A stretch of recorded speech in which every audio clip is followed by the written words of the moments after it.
pesertanya.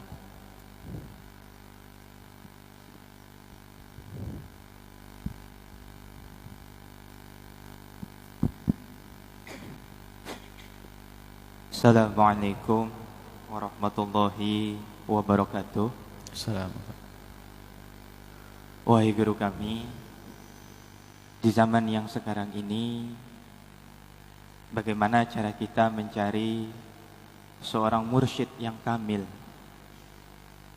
seorang guru yang bisa membimbing, guru yang sempurna, di mana seorang yang mursyid kamil ini diibaratkan seperti belerang merah, di mana biasanya belerang itu berwarna abu-abu, tapi belerang ini berwarna merah, saking berharganya seorang guru ini. Dan mohon arahannya. Sekian dari saya. Wassalamualaikum warahmatullahi wabarakatuh. Assalamualaikum warahmatullahi wabarakatuh. Berbicara tentang Syekh Imam Haddad rahimahullah ta'ala, beliau adalah Syekh yang sesungguhnya. Ketahuilah bahwa mencari Syekh itu penting, guru. Mencari seorang guru yang akan menjadi sebab adanya futuh di dalam hati kita, Syekhul Futuh. Dan kadang itu tidak kita duga-duga. Mungkin orang itu adalah lebih tua dari kita, mungkin lebih muda dari kita, mungkin orang yang selama ini bergaul dengan kita. Tiba-tiba dengan dia hatiku kebuka. Cuman di dalam mencari syekh, yang perlu kita cermati adalah urusan zahirnya saja, bukan urusan batin, karena engkau tidak tahu batinnya seseorang. Kata Imam Haddad rahimahullah ta'ala, kalau seseorang benar-benar sungguh-sungguh mencari seorang guru mursyid, kalau seandainya secara lahir tidak bertemu, maka ketahuilah guru mursyid sudah Allah kirim ke dalam pintu rumahnya, di dalam hatinya Allah akan menemukan. Jadi dari hati yang tawadhu perlu seorang pembimbing. Ini adalah bagi kita yang mencari. Tapi bagi orang yang merasa jadi guru mursyid, ingat Dr. Buti pernah bercerita, guru mursyid di Syam itu jadi murid saja gak pantas, apalagi jadi guru. Perilakunya tidak berikan contoh yang baik, lihat, maunya aneh-aneh tok. Kami berkata di Syam, di Indonesia insyaallah wallah alam lebih baik insyaallah. Itu di Syam, beliau cerita di Syam. Kadang tidak punya ilmu, bapaknya meninggal dunia langsung naik pangkat jadi guru mursyid, tidak mengerti ilmu, kemajuan, Masya Allah. Sebab seorang mursyid ayyakuna aliman bi furu'i syariati. Di samping akidahnya benar, dia mengerti furu' syariah. Tidak mungkin menjadi seorang mursyid kalau dia seorang bodoh. Mursyid itu memberikan petunjuk, bimbingan bagaimana orang bodoh. Bukan gara-gara bapaknya mati langsung naik pangkat, itu bukan mursyid itu. Mursyid harus alim dia. Jadi carilah sudahlah dengan hatimu husnudzon, bahkan sampai suatu ketika husnudzon. Suatu ketika ada orang yang percaya gurunya sebagai seorang guru mursyid. Secara lahir tidak ada maksiat, sudah cukup. Kalau ada kesalahan satu dua wajar, dia manusia. Kita tidak, mursyid kita bukan seorang nabi yang tidak bersalah. Akan tapi ada seorang baik adalah di saat melakukan kesalahan dia mudah untuk bertobat. Itu cukup. Suatu ketika ada orang berguru kepada seseorang dan dia percaya dengan gurunya Allah. Sampai suatu ketika guru saya ingin selalu datang ke tempat ini, akan tapi saya susah karena saya harus nyebrang sungai. Berikan saya amalan sekiranya bagiku mudah untuk nyebrang sungai. Sang guru mursyid mengatakan, bacalah bismillahirrahmanirrahim 1000 kali, nanti kamu akan mudah, sehingga sungai itu akan terlihat seperti daratan dan kau akan berjalan. Dia mengamalkan itu selama seminggu. Betul. Setelah mengamalkan seminggu atau sampai 40 hari mengamalkan itu semuanya. Dan ternyata betul. Karena khusnudzonnya kepada gurunya, diamalkanlah amalan itu. Sampai dia bisa melewati. Setelah sampai di rumah, setelah itu sampai ke rumah gurunya, dia terkaget. Melihat gurunya keluar, dia melihat gurunya langsung pingsan dia. Bangun lagi, pingsan lagi. Bangun lisan ketakutan itu. Sampai dia, kenapa kau? Guru, di hatimu penuh dengan ulat. Sang guru kaget, astagfirullah. Kenapa? Gurunya adalah munafik. Gurunya adalah pendusta. Muridnya tulus. Tapi karena ketulusan murid, dia jadi wali. Cuman setelah itu gurunya itu setelah begitu sadar kalau dirinya itu memang pembohong, rupanya gurunya itu menjadi wali setelah muridnya. Jadi gurunya menjadi wali setelah muridnya. Jadi ada kesadaran. Artinya ini satu contoh bahwasanya yang penting kita husnudzon kepada orang yang kita anggap guru dimanapun kita berada. Bahkan mungkin, mohon maaf, guru kampung kita mungkin dia yang hanya ngajari fasolatan sama kita, tapi orang yang tulus mungkin dia tidak maksiat, tidak ini. Secara lahir dia membimbing kita untuk benar, menjauhkan dari kemungkaran. Perilakunya adalah contoh, itu sudah cukup. Adapun urusan batinnya beliau adalah dengan Allah. Sampai kita diajari, ya Allah tutuplah mata kami dari aib guru kami. Sebab kalau kita melihat aib guru kita, takut kita tidak bisa husnudzon lagi. Kecuali memang maksiat terang-terangan. Lihat, kata Imam Ghazali, di antara maksiat terang-terangan adalah gunjing atau jiharan, maksiat yang dusta yang terang-terangan. Ada majelisnya ulama kok menggunjing. Iya betul kata Imam Ghazali. Gunjing, ngomongin orang, ngomongin kayak situ, ustaz sini, bukan mursyid lagi itu. Biarpun katanya terbang di awang-awang. Kata Imam Ghazali rahimahullah, faqihatul fuqaha, gunjing. Ini kenapa harus dikhususkan gunjing? Imam Ghazali nyebut masalah gunjingan. Karena para ulama paling enak itu kalau gunjing, omongannya didengar. Sebab nanti ada bab dalam urusan hadis al-jarh wa ta'dil. Ada dalam pembahasan ilmu hadis adalah menilai ulama, ini pantas tidak diambil ilmu hadisnya, kadang-kadang berkembang menjadi penggunjingan. Kalau tidak hati-hati. Sehingga ini bisa saja babnya gunjing, si fulan begini, si fulan begini, si fulan begini, si ini begitu. Wanu fitnah. Sehingga itu berangkat dari kedengkian, la hasada ka hasadil ulama, tidak ada kedengkian melebihi daripada dengkinya ulama habis-habisan. Dan itu selalu kami ulang-ulang. Tujuannya apa? Biar kuping saya itu dengar. Bukan untuk orang lain. Ini loh kuping ini loh, biar tidak gunjing. Kadang pun kita sering dipancing di majelis, Buya, Ustadz ini gimana? Jangan ngajak saya masuk neraka. Stop. Saya tidak pernah kenal Ustadz itu, saya pernah dengarnya. Sering tadi majelis diajak ngerasain Ustadz. Tidak, saya tidak mau ngomongin orang. Amal saya sedikit mau dihabisin gitu, tidak selesai. Kalau majelis saya majelis gojek bubar, tinggalkan majelis ini biar selamat semuanya. Sebab kalau atas nama Ustadz kan bisa ngajak macam-macam. Lihat, kalau sudah saya ajak gonjeng, siapa yang mau nolak? Oh, takut sama jubahnya kan? Ini tahu enggak Ustadz itu gini loh ya, rusak semuanya. Lihat, kalau sudah mulai majelis gonjeng tinggalkan ini. Ada pergi sana sahabat, biar saya sendirian. Kalau saya sendirian nggak sempat gonjeng saya pasti. Nah, sebab kalau anda tetap sama saya, anda bagian dosa. Dosanya sama dengan saya yang gunjing. Ya, sebab orang kalau sendiri nggak akan gunjing. Coba di kamar sendiri sama tembok gunjing itu, tetangga itu kurang ajar nggak ada. Gara-gara ada anda, maka saya yang gunjing. Maka tinggalkan saya. Ini diantaranya. Syekh Mursyid sangat menjaga hatinya. Sangat menjaga hatinya. Bahkan selalu merasa bersalah terus. Ya kayak tadi Imam Junaid al-Baghdadi dikatakan, apakah seorang wali bisa berdosa? Kalau Allah menghendaki dia akan berdosa. Enggak berani ngomong, tidak berdosa. Masih takut terus, semakin takut. Semakin orang tinggi pangkatnya, semakin takut dia kepada Allah Subhanahu wa taala. Dan ada tanda dan semacam itu. Lihat lahirnya saja, tapi kalau batin bukan urusan kita.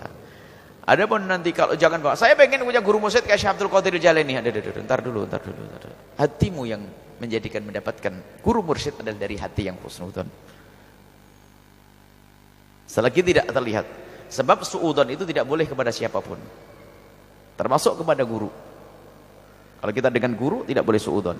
Kalau kita melihat kemungkaran pada guru, berangkat dari husnudzon. Kalau guru, kalau anda menganggap, contoh ini anggap, kita kan saudara, bukan sampai guru murid di sini, kita hanya sahabat.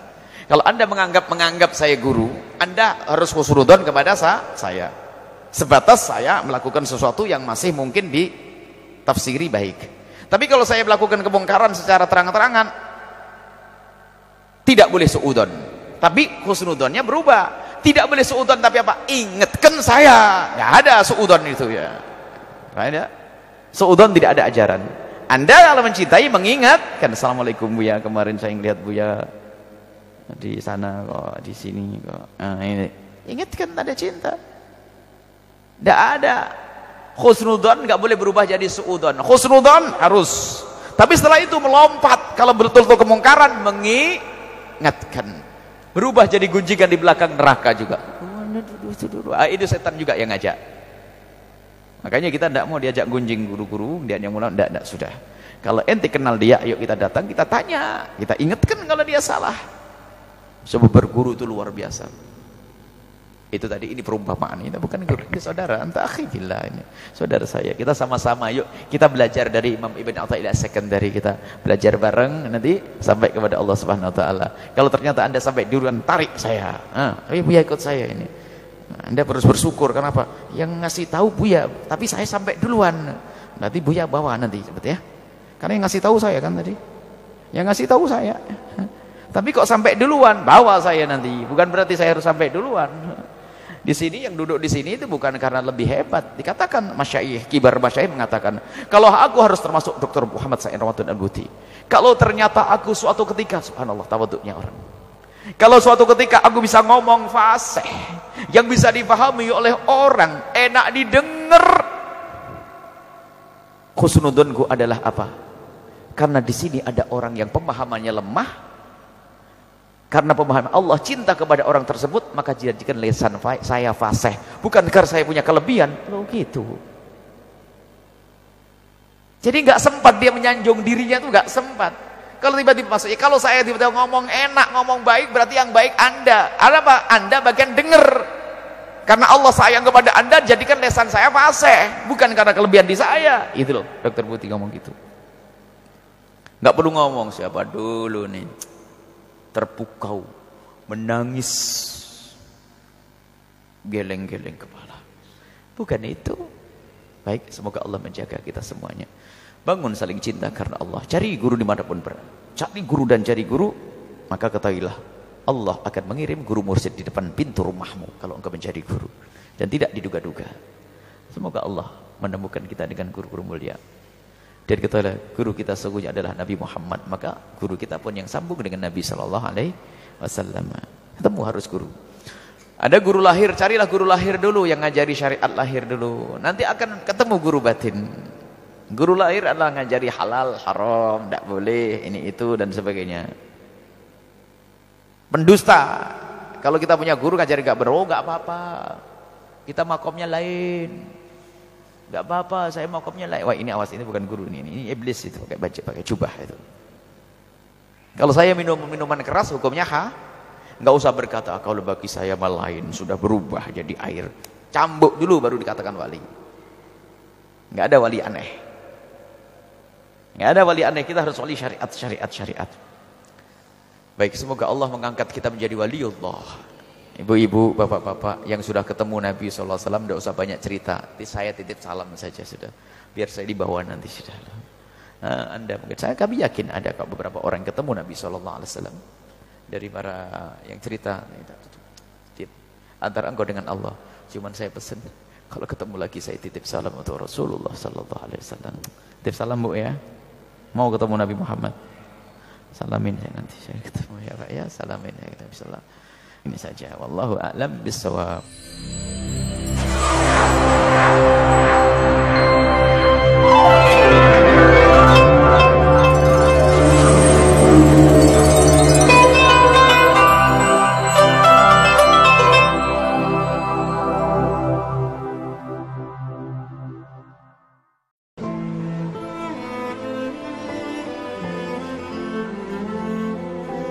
Sayyidina Bilal bin Rabah di saat setelah Rasulullah meninggal, beliau menghadap kepada Sayyidina Abu Bakar As-Siddiq dan berkata, wahai khalifah, aku minta izin. Minta izin apa? Tolong izinkan aku untuk tidak azan lagi. Sayyidina Abu Bakar berkata, wahai Bilal, aku tidak akan menurunkan orang yang pernah diangkat oleh Rasulullah. Diulang lagi, wahai Abu Bakar, tolong dan tolong izinkan aku untuk tidak adzan lagi. Dijawab oleh Abu Bakar, Sayyidina Abu Bakar, tidak, kecuali engkau punya alasan. Alasanmu apa kau minta untuk tidak adzan lagi? Akhirnya Sayyidina Bilal memberikan alasan dibarengi dengan derai air mata. Tiba-tiba Sayyidina melihat ke menara, lalu melihat ke kubur Nabi Muhammad yang dulu adalah kamarnya Nabi Muhammad. Melihat ke menara lalu melihat ke kubur dan berkata, wahai Abu Bakar, kebiasaanku dulu di waktu Nabi Muhammad hidup adalah sebelum waktu solat aku membangunkan Nabi Muhammad. Aku datang ke tempat Nabi Muhammad dan berkata, ya Rasulullah, waktu solat. Dan kadang Nabi Muhammad ya datang ke tempatku lalu berkata, Bilal, waktu solat. Kemudian setelah itu aku bersama Nabi Muhammad mendekat ke menara dan aku naik. Nabi Muhammad melihatku. Lalu aku menghadap ke kiblat. Sebelum aku azan, aku selalu menoleh kepada Nabi Muhammad yang di tempat itu. Kemudian aku melakukan azan dan setelah itu aku turun disambut oleh Rasulullah, dan itu aku lakukan sehari 5 kali dan berulang-ulang sehingga sungguh suasana keadaan itu mengingatkan aku kepada Rasulullah, sehingga aku tidak mampu melakukan lagi azan saat ini. Wahai Abu Bakar, nostalgia dengan Rasul. Akhirnya Sayyidina Abu Bakar pun menitikkan air mata dan berkata, kalau memang alasanmu seperti itu wahai Bilal, boleh. Akhirnya Sayyidina Bilal pergi ke Syam. Pergi ke Syam beberapa hari, bahkan beberapa bulan yang cukup lama. Tiba-tiba suatu malam Sayyidina Bilal bin Rabah bermimpi ketemu Rasulullah, yang saat itu Rasulullah menegurnya. Ditegur oleh Rasulullah dalam mimpi, ya Bilal, ma hadzal jafa, lima lam tazurni. Cerita ini diriwayatkan oleh Ibnu Asakir. Wahai Bilal, alangkah kerasnya hatimu, lama engkau tidak kunjung kepadaku wahai Bilal.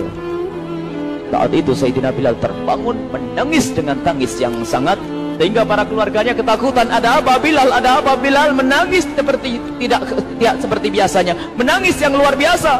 Sayyidina Bilal hanya bisa berkata, sungguh aku saat ini merasakan rasa takut yang sangat, dan aku tidak pernah takut seperti saat ini. Memangnya kamu kenapa wahai Bilal? Aku bermimpi ketemu Rasulullah. Rasulullah kenapa?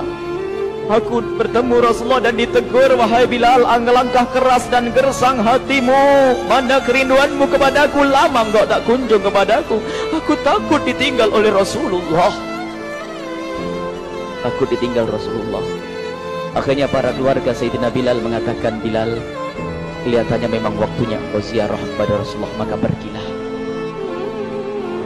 Pergilah Sayyidina Bilal bin Rabah dengan kendaraannya, dalam riwayat onta atau kuda, dalam riwayat keledai. Berjalan Sayyidina Bilal bin Rabah ke Madinah, dan sungguh perjalanan indah karena perjalanan untuk menuai kerinduan, menuju orang yang sangat dicintai, menuju kubur Nabi Muhammad sallallahu alaihi wasallam. Berjalan Sayyidina Bilal dengan perjalanan yang tidak pernah kenal lelah, berjalan dan tidak mau istirahat, karena yang ada di hati Sayyidina Bilal adalah segera sampai ke Madinah. Berjalan hingga di saat Sayyidina Bilal sudah mulai memasuki kota Madinah, maka terlihatlah bukit, maka di saat itu air mata sudah mulai mengucur. Sayyidina Bilal sadar bahwasanya bukit itu adalah bukit yang pernah disaksikan oleh Sayyidina Bilal bersama Rasulullah. Mulai menangis Sayyidina Bilal, berjalan dengan derai air mata, dan di saat Sayyidina Bilal memasuki kota Madinah, sungguh tangis semakin keras, tangis Sayyidina Bilal semakin kuat. Sayyidina Bilal tidak melihat pojok kota kecuali terlihat Rasulullah, tidak melihat bangunan kecuali terlihat Rasulullah, tidak melihat hamparan kecuali terlihat Rasulullah, karena kenangan indah bersama Rasulullah benar-benar membekas di hati Sayyidina Bilal bin Rabah, sehingga tangis semuanya yang ada di Madinah mengingatkan Rasulullah. Berjalan Sayyidina Bilal bin Rabah menuju kubur Nabi Muhammad sallallahu alaihi wasallam. Hadirkan diri Anda bersama Sayyidina Bilal saat ini. Sayyidina Bilal menuju kubur Nabi Muhammad, dan setelah itu Sayyidina Bilal terduduk dan mengucapkan salam, akan tetapi salamnya orang yang sudah kehabisan suara, karena suara Sayyidina Bilal sudah dihabiskan kerinduannya sepanjang perjalanan. Sayyidina Bilal hanya bisa mengucapkan dengan suara lirih parau dan berkata, Assalamualaikum ya Rasulullah, Assalamualaikum ya Habiballah, Assalamualaikum ya Nabi Allah. Sayyidina Bilal terduduk di hadapan kubur Nabi Muhammad sallallahu alaihi wasallam dengan derai air mata. Dan tiba-tiba di saat itu ada yang menepuk kepala Sayyidina Bilal bin Rabah. Bilal, Sayyidina Bilal Rabah menoleh. Ternyata yang dilihat adalah Sayyidina Abu Bakar As-Siddiq dengan Sayyidina Umar bin Khattab. Lalu Sayyidina Bilal berdiri dan ditegur oleh Khalifah Abu Bakar, wahai Bilal, engkau menangis dan tangismu tidak seperti biasa. Lalu Sayyidina Bilal berkata, wahai Khalifah, sungguh aku saat ini merasakan takut yang sangat. Takut apa Bilal? Aku merasakan takut. Takut apa? Takut ditinggal oleh Rasulullah. Memangnya kenapa engkau melakukan dosa apa? Aku bermimpi ketemu Rasulullah. Rasulullah menegurku, Bilal, alangkah keras hatimu, mana kerinduanmu. Lama engkau tidak pernah kunjung kepadaku. Ini kalimat yang aku rasakan, kalimat yang kau fahami dalam mimpi itu. Sungguh aku takut ditinggal oleh Rasulullah. Kemudian Sayyidina Abu Bakar menghibur, wahai Bilal, ketahuilah, air mata yang pernah menangis karena rindu kepada Rasulullah tidak akan ditinggal oleh Rasulullah. Dan engkau adalah orang yang tidak pernah ditinggal oleh Rasulullah. Benarkah begitu wahai Abu Bakar? Iya, engkau adalah orang yang tidak akan ditinggal oleh Rasulullah. Maka bergembiralah Sayyidina Bilal bin Rabah dan merangkul Sayyidina Abu Bakar As-Siddiq, dan redalah air mata itu. Kemudian setelah air mata reda, ngobrol. Tiba-tiba Sayyidina Abu Bakar berkata, Bilal, mumpung kamu di Madinah, bagaimana kalau kamu azan lagi? Tiba-tiba Sayyidina Bilal di saat mendapatkan tawaran azan itu, Sayyidina Bilal menoleh ke menara, lalu melihat ke kubur Nabi Muhammad. Air mata yang sudah terhenti itu mulai berderai lagi. Melihat ke menara dan melihat ke kubur, lalu menggelengkan kepala. Tidak wahai Abu Bakar, tidak wahai Umar, aku belum kuat untuk azan. Kenangan dengan Nabi Muhammad. Kemudian tidak lama kemudian ada anak-anak kecil. Dua anak kecil datang kepada Sayyidina Bilal bin Rabah, membonceng tangan kanan Sayyidina Bilal. Yang satu di tangan kiri Sayyidina Bilal dan berkata, hai tukang azan kakekku. Terkaget Sayyidina Bilal lalu menoleh. Ternyata di kanannya Sayyidina Hasan dan di kirinya Sayyidina Husain. Sayyidina Bilal betul-betul kaget dan mengangkat tangan. Ya Allah, terima kasih. Aku rindu kepada kekasihmu Nabi Muhammad, dan telah kau kirim kepadaku orang yang sangat dikasihi oleh kekasihmu Nabi Muhammad. Kemudian Sayyidina Bilal menghadap kepada Sayyidina Hasan, dan Sayyidina Hasan diberdirikan, Sayyidina Husain diberdirikan. Lalu Sayyidina Bilal melihat wajah Sayyidina Hasan, kemudian melihat kaki Sayyidina Husain, berpindah kepada wajah Sayyidina Hasan, menoleh lagi ke kaki Sayyidina Husain, karena ketahuilah wajah Sayyidina Hasan sangat mirip dengan Rasulullah dan kaki Sayyidina Husain sangat mirip dengan Rasulullah, sehingga Sayyidina Bilal menoleh ke wajah yang sangat mirip dengan Rasulullah, menoleh kepada kaki yang sangat mirip dengan Rasulullah, sehingga setelah itu dipeluklah dua anak kecil ini dipeluk oleh Sayyidina Bilal bin Rabah dengan derai air mata dan berkata, ya Rasulullah, sungguh bau keringatmu aku temukan di cucumu ya Rasulullah. Sampai keringat yang ingatkan Rasulullah. Luar biasa. Itulah makna kecintaan kepada Rasulullah. Tiba-tiba tidak lama kemudian Sayyidina Hasan dan Husain kok ngomong, Bilal, aku kangen pengen dengar suara azanmu. Gimana kalau kamu azan? Anak kecil. Sayyidina Bilal bingung, menoleh ke wajah Sayyidina Abu Bakar dan menoleh ke wajah Sayyidina Umar. Akhirnya Sayyidina Umar dan Sayyidina Abu Bakar mengatakan, lakukan. Lihat hubungan baik antara sahabat Nabi dengan cucu Rasulullah. Biarpun anak kecil, akan tapi dihargai oleh Sayyidina Abu Bakar dan Sayyidina Umar. Lakukan. Kemudian Sayyidina Bilal menoleh, wahai Hasan dan Husain, sebelum engkau meminta khalifah dan wakilnya meminta aku untuk azan, tapi aku tolak. Tapi karena yang meminta saat ini adalah dirimu, wahai Hasan dan Husain cucu Rasulullah, aku tidak berani menolak, sebab aku takut jika aku menolak permintaanmu saat ini, aku takut nanti ditolak untuk azan di depan Rasulullah di surga nanti. Ya Allah, dihubungkan dengan Rasulullah, sehingga ditentukanlah waktu azannya Sayyidina Bilal bin Rabah. Waktu sudah ditentukan, beberapa orang sudah pada datang menunggu, kapan Bilal mulai azan, kapan Bilal mulai azan. Datanglah waktu, dalam riwayat waktu sahur, waktu subuh. Orang pada nunggu mana Bilal. Tiba-tiba ada orang yang berdiri di saat sudah masuk waktu sholat. Ada orang berdiri, orangnya memang hitam tetapi memancar dari kehitamannya ini penuh kecintaan kepada Rasulullah. Orang pada melihat Sayyidina Bilal yang berdiri di tempat yang biasanya dulu berdiri Sayyidina Bilal bin Rabah. Maka suasana itu telah mengingatkan kepada Rasulullah sehingga mulai berjatuhan air mata dari orang yang hadir di tempat itu. Kemudian Sayyidina Bilal berjalan dan jalannya Sayyidina Bilal tidak berubah seperti dahulu. Maka semakin kuat kenangan mereka kepada Rasulullah sehingga yang hadir di masjid pada mulai menangis dan berjalan. Sayyidina Bilal memecah barisan kemudian menuju ke menara, dan di saat naik menara mereka semakin kuat bahwasanya seperti inilah yang pernah disaksikan dulu bersama Rasulullah. Sayyidina Bilal di atas rupanya, di atas Sayyidina Bilal dengan derai air mata lalu melihat ke tempat yang biasanya Rasulullah ada di tempat itu. Sayyidina Bilal hanya bisa menutup air mata, menutup matanya dan membasuh air matanya. Di situ dulu aku pernah melihat Rasulullah.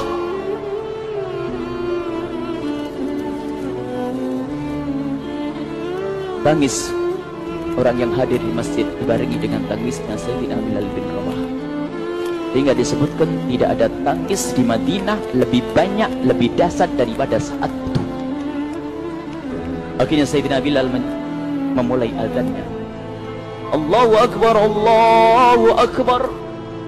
Suara ini terdengar di mana-mana dan sungguh berbarengan dengan suaranya Bilal ini serempak orang yang ada di situ terdengar suara dari jamaah, suara tangis yang kompak.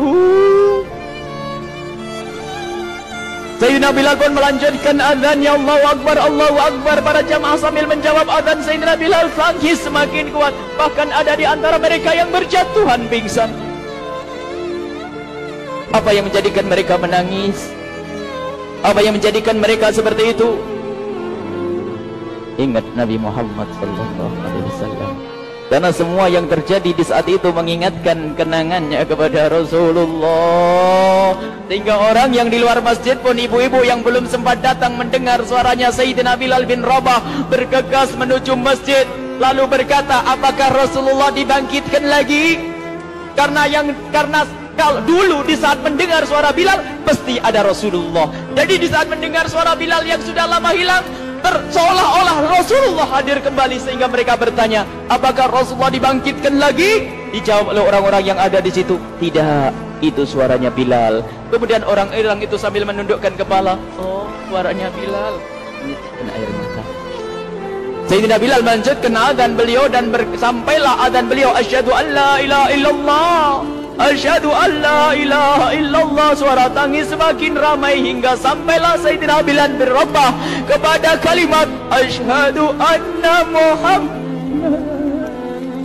Hilanglah suara Sayyidina Bilal. Ternyata Sayyidina Bilal terpingsan saat itu di saat menyebut kalimat Muhammad. Dan ternyata saat itu pun dibarengi dengan orang-orang yang seperti Sayyidina Bilal pada jatuh. Hingga di saat tersadar Sayyidina Bilal hanya bisa berkata, lanjutkan, aku tidak mampu melanjutkan. Masya Allah, ini adalah makna kecintaan.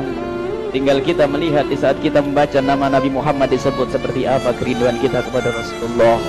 Inilah hanya sebagai perbandingan, biarpun tidak sebanding. Minimal kita ngoreksi bagaimana di saat disebut Nabi Muhammad. Bagaimana kalau kita sebut tentang Nabi Muhammad, kita nomor satukan, kita utamakan di rumah kita, kita utamakan di dalam kehidupan kita Rasulullah sallallahu alaihi wasallam. Almar'u ma'aman ahabba, almar'u yuhsyaru ma'aman ahabba, anta ma'aman ahbabta. Seseorang nanti akan bersama yang dicintai Rasulullah sallallahu alaihi wasallam. Semoga Allah benar-benar menjadikan kita orang-orang yang mencintai Rasulullah sehingga kita bisa bersama Rasulullah kelak di surga.